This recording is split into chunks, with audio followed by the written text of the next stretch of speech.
মোবাইলটা নেন।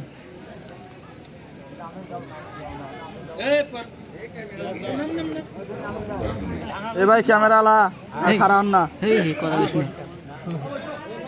আসসালামু আলাইকুম ওয়া রাহমাতুল্লাহি ওয়া বারাকাতুহু। ওয়া আলাইকুম আসসালাম ওয়া রাহমাতুল্লাহি ওয়া বারাকাতুহু। সম্মানিত হিন্দু ভাই ও বোনদের প্রতি আমার আদাব, শুভেচ্ছা, আন্তরিক অভিনন্দন।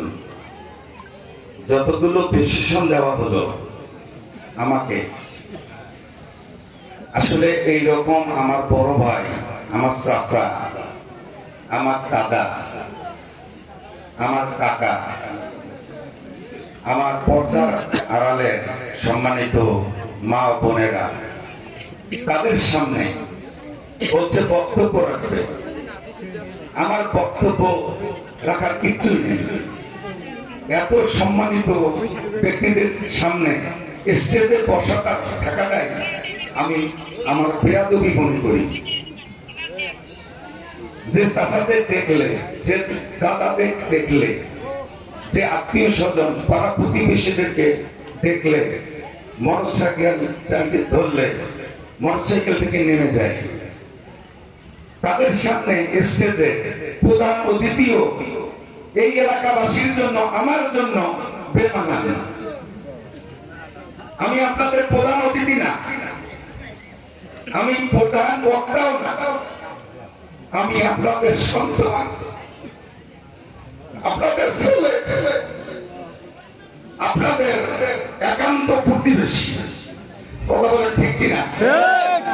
আমি প্রধান অতিথি হতে চাই না। প্রধান অতিথি হব দিনাজপুর জেলায়, প্রধান অতিথি হব লালমনিরহাট জেলায়, প্রধান অতিথি হব ঠাকুরগাঁও, পঞ্চগড়, কুড়িগ্রাম জেলায়। আমি কান্দি ইউনিয়ন, আর এই আমার মাতৃভূমি, যে এলাকায় আমার নারী কেটেছে, যে এলাকায় আমি কাপড় পরা ছাড়া যে মুরব্বীদের সাথে ঘুরেছি, সেই এলাকায় প্রধান অতিথি হওয়াটা এটা আল্লাহ তাআলা বেজার হয়ে যাবে। এজন্য আমি মনে করি এতক্ষণ থেকে আপনারা অপেক্ষা করছেন, এই ঋণ আমি শোধ করতে পারবো না।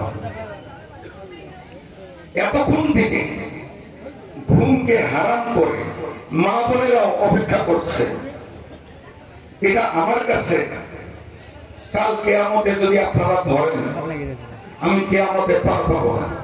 আর যদি খুশি ইচ্ছে, যদি আপনারা এখানে আমাকে ভালোবাসে না, আমার নেতৃত্বকে ভালোবেসে, আমার সততার প্রতি শ্রদ্ধা করে যদি আপনারা অপেক্ষা করে থাকেন, তাহলে আপনাদেরকে আরো অপেক্ষা করতে হবে।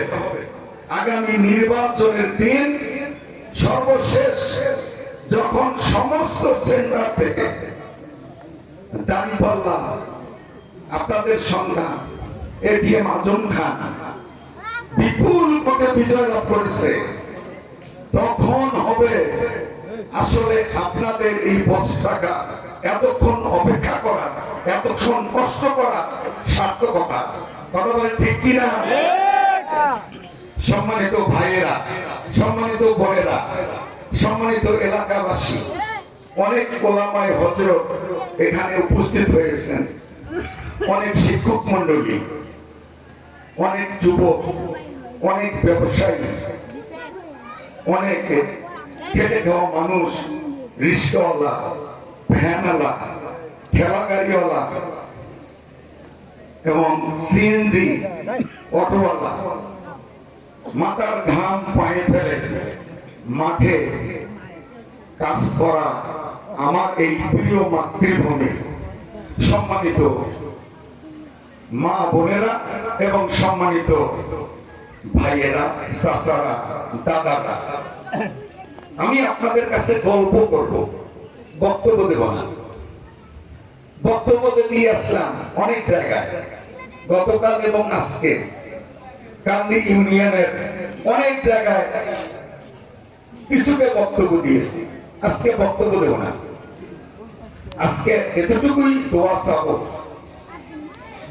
যে আমার প্রতিটা কদমে আল্লাহ তাআলার ফেরেশতা যেমন সহযোগিতা করছে, বক্তব্য দিয়েছে আল্লাহ তাআলার ফেরেশতারা আমার জন্য দোয়া করছে আরে সবাই তো একটা কোন আমার কদমকে শক্তিশালী করার জন্য।